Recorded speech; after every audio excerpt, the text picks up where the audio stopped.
జై శ్రీమన్నారాయణ.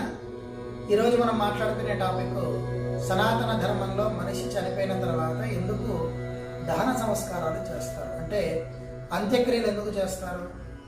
మనిషి పుట్టిన దగ్గర నుంచి చావు వరకు ఎన్నో పాపాలు, ఎన్నో కష్టాలు, ఎన్నో సుఖాలు, భోగభాగ్యాలు అనుభవించినటువంటి యొక్క దేహము ఒకానొక సందర్భంలో చనిపోయిన తర్వాత దాని నుండి విముక్తి చేయడానికి చేసేటటువంటి ప్రక్రియనే దీన్ని దహన సంస్కారములు అని అంటారు.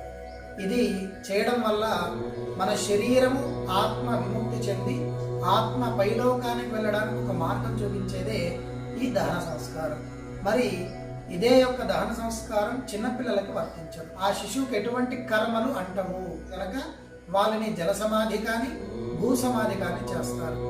వీరికి పై వయసున్న వాళ్ళ ప్రతి ఒక్కరిని కూడా దహన సంస్కారాలు చేస్తారు.